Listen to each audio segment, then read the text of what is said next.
Governor గారి ప్రసంగానికి ధన్యవాదాలు చెప్తూ ప్రవేశపెట్టిన తీర్మానాన్ని జనసేన పార్టీ తరఫు నుంచి నేను కూడా బలపరుస్తున్నాను అధ్యక్ష. ఆద్యంతం గవర్నర్ గారు ప్రసంగ పాఠంలో చాలా కీలకమైన నాకు 3 అనిపించినాయి. ఒకటి, మనం వారసత్వంగా ఏమొచ్చింది, మనకి ఏం ఆశించబోతున్నాం, భవిష్యత్తులో ఎలాంటిదా ఆశించబోతున్నాం, కలెక్టివ్గా మనందరం కలిసి ఈ రాష్ట్రాన్ని ఈ కూటమి ద్వారా ఎలా ముందుకు తీసుకెళ్ళాలి అనేది 3 చాలా స్పష్టంగా చెప్పారు. గవర్నర్ గారి ప్రసంగంలో చాలా ప్రత్యేకించి చెప్పింది ముందస్తుగా ఆంధ్రప్రదేశ్ రాష్ట్రం ఏర్పడటానికి పొట్టి శ్రీరాములు గారి త్యాగ ఫలితం, తద్వారా భాషా ప్రయుక్త రాష్ట్రాలే ఏర్పాటు కావటం. అలాగే దానికి ఇంకొకటి నాకు అనిపిస్తుంది అధ్యక్ష, పింగళి వెంకయ్య గారు కూడా అంటే ముఖ్యంగా ఆంధ్రప్రదేశ్ నుంచి వచ్చిన పొట్టి శ్రీరాములు గారు కానీ, మువ్వెన్నెల జెండాను రూపొందించిన పింగళి వెంకయ్య గారు కానీ దేశాన్ని ప్రభావితం చేసే స్థాయి వ్యక్తులు. ఒకరి త్యాగం వల్ల భాషా ప్రయుక్త రాష్ట్రాలు ఏర్పడితే ఇంకొకరి రూపకల్పన వల్ల దేశానికి జెండా వచ్చింది. ఇలాంటి గొప్ప మహానుభావులు పుట్టిన నేల. దామోదరం సంజీవి గారు లాంటి మహానుభావులు సంస్కరణలు తీసుకోవాలి, అలాంటి వారు గొప్ప సంస్కరణలు తీసుకొచ్చిన నేల ఇది. పివి నరసింహారావు గారు, అలాగే శ్రీ ఎన్టీ రామారావు గారు, వీరందరి పరంపరలో ఎప్పుడు ఆంధ్రప్రదేశ్ ముందుకెళ్తూనే ఉంది. అలాగే ఈరోజు గౌరవ ముఖ్యమంత్రి శ్రీ చంద్రబాబు నాయుడు గారు లేరు, వారి గురించి కూడా చెప్పాల్సి ఈ సందర్భంలో. ఆంధ్రప్రదేశ్కి ఎవరన్నా రావాలి అనుకుంటే ముందస్తుగా చంద్రబాబు గారు పాలన స్టార్ట్ చేసినప్పుడు, ఆయన ముఖ్యమంత్రిగా ఉన్నప్పుడు ప్రతి ఒక్కరూ మేము వచ్చి ఆంధ్రప్రదేశ్కి వచ్చి పని చేయాలి, ప్రతి ఐఏఎస్ అధికారి, ప్రతి ఐపీఎస్ అధికారి తపన పడేవారని నాకు ఢిల్లీలో చాలామంది ఐఏఎస్ అధికారులు చెప్పారు. అలాంటి అద్భుతమైన పాలన, ఛాలెంజెస్ని అధిగమించి ఆంధ్రప్రదేశ్ని అభివృద్ధి దిశగా తీసుకెళ్లారు. ముఖ్యంగా ఆయన బాగా నచ్చే అంశం నాకు ఆయనలో ప్రత్యర్థులను కూడా గౌరవించే గొప్ప గుణం. మొన్న ఈ మధ్యన మాకు చెప్తూ కూడా రాజశేఖర రెడ్డి గారి గురించి చెప్తూ ఆయన గురించి కూడా, ఆయన ఎంత ప్రత్యర్థి అయినప్పటికీ కూడా ఆయన గురించి కూడా మంచి వాక్యాలు చెప్పి ఆయన చేసిన మంచి పనిని కూడా చెప్పే సహృదయం ఉంది నారా చంద్రబాబు గారికి. దీంట్లో వాటి నుంచి తీసుకోవాలి, ఇది మేము నాలాంటి వాళ్ళు నేర్చుకోవాలి, అలాంటి యంగ్స్టర్ మాకు కొత్తగా వచ్చిన వాళ్ళు నేర్చుకోవాలి.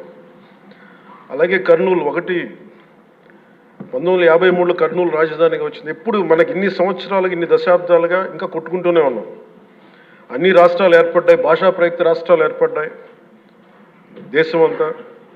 ఎవరికి రాజధాని వచ్చింది, ముందుకెళ్ళిపోయారు, అభివృద్ధి చెందారు. కానీ మన ఆంధ్రప్రదేశ్కి వచ్చేటప్పటికి కర్నూలు రాజధానిగా ఏర్పడింది.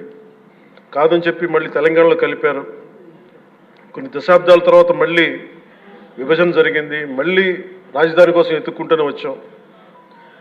కింద మీద పడి 14 నుంచి 19 చాలా కష్టంతో ఒక రాజధానిని అత్యంత ఖర్చుతోటి నిర్మించే దశలో ఉండగా పరిస్థితులు అనుకూలించగా గత ప్రభుత్వం వచ్చింది.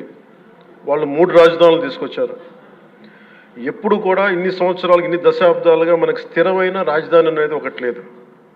అది బేసిక్గా అది కేంద్ర బిందువు ఒక అభివృద్ధికి, ఒక రాష్ట్రానికి.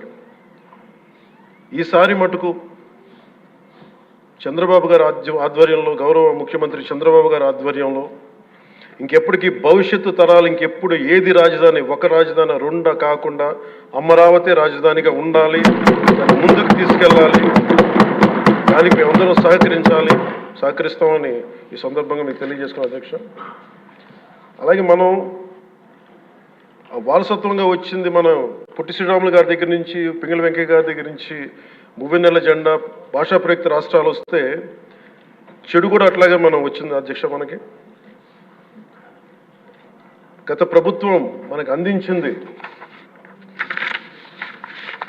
కీలకమైన పోలవరాన్ని పూర్తి చేయకపోవటం, సకాలంలో పోలీసులకు కానీ మిగతా ఉద్యోగులకు కానీ జీతభత్యాలు ఇవ్వలేకపోవటం, అన్ని డిపార్ట్మెంట్స్లో నిధులు మళ్లింపు, కనీస రోడ్లు కానీ బ్రిడ్జెస్ కానీ మౌలిక సదుపాయాలు లేకుండా చేయటం, రివర్స్ టెండరింగ్ అని కానీ వ్యవస్థలను నిర్వీర్యం చేయటం, సహజ వనరుల దోపిడీ, ఎర్రచందనం దోపిడీ, ఋషికొండ ఇలాంటి వైజాగ్లో ఎర్రమట్టి దిబ్బల్ని అడ్డగోలుగా నాశనం చేసేయటం, మద్యం ద్వారా కూర్చోబెట్టి అరాచకాలు చేయటం, పెట్టుబడులు వద్దామని ఎవరైనా వస్తుంటే వాళ్ళు భయపెట్టేసి రివర్స్ టెండరింగ్ అని చెప్పి వారిని పారిపోయేలా చేయటం పారిశ్రామికవేత్తలని. ఇది మనం తద్వారా మనకి వాళ్ళ ద్వారా కూడా వచ్చిన వారసత్వం అధ్యక్ష. వీటన్నిటిని అధిగమించి ఎలా ముందుకెళ్ళాలి, ఏ స్థాయిలో వెళ్ళాలి అనేది నేను మొన్న ఎలక్షన్ ముందు కూడా మా సహచరులందరికీ కూడా చెప్పాను, ప్రతిసారి ప్రజలందరికీ కూడా తెలియజేశాను. ఒక సుదీర్ఘమైన అనుభవం నాయకులు ఈ రాష్ట్రానికి చాలా అవసరం. దేశంలో కూడా ఇంకెవ్వరికి రాని పరిస్థితి మన రాష్ట్రానికి వచ్చింది. మనస్ఫూర్తిగా నేను అంతకుముందు ఏమి చెప్పాను, ఈరోజు కూడా అదే చెప్తున్నా అధ్యక్ష. 4 దశాబ్దాల సుదీర్ఘ అనుభవం ఉన్న శ్రీ గౌరవ ముఖ్యమంత్రి శ్రీ నారా చంద్రబాబు నాయుడు గారి అధ్యక్షతన ఆయన లీడర్షిప్ కింద మేమందరం నేర్చుకుని, నాలాంటి వాడుగా నేర్చుకొని కింద పనిచేయడానికి, రాష్ట్రాన్ని అభివృద్ధి వైపు పయనం చేసేలా ముందుకెళ్ళడానికి సంసిద్ధంగా ఉన్నాం. మేము దాన్ని కట్టుబడి ఉన్నాం. ముఖ్యంగా లా అండ్ ఆర్డర్ చాలా క్షీణించిపోయింది. ఈ లా అండ్ ఆర్డర్ విషయంలో చూస్తే సాక్షాత్తు గౌరవ ముఖ్యమంత్రి గారిని దాదాపు అకారణంగా అన్యాయంగా 53 రోజులు ఆయన్ని ఒక ఫాల్స్ కేసులు పెట్టి జైల్లో పెట్టారు. అలాగే అధ్యక్ష, మీరు కూడా గతంలో మిమ్మల్ని కూడా ఎంత వేధించారో మా అందరికీ తెలుసు, సభ్యులందరికీ తెలుసు. నేను రఘురామకృష్ణరాజు గారు కూడా ఏ స్థాయిలో అనుభవించారో అందరికీ రాష్ట్రం అంతా తెలుసు. కానీ చాలా పెద్ద మనసుతోటి ఆయన వస్తే చాలా మనసు విప్పి నవ్వుతూ మాట్లాడడం చాలా ఆనందం కలిగించింది. మీ నుంచి మేము నేర్చుకోవాలి. ఎంత అంటే దాడి చేసిన, హాని చేసిన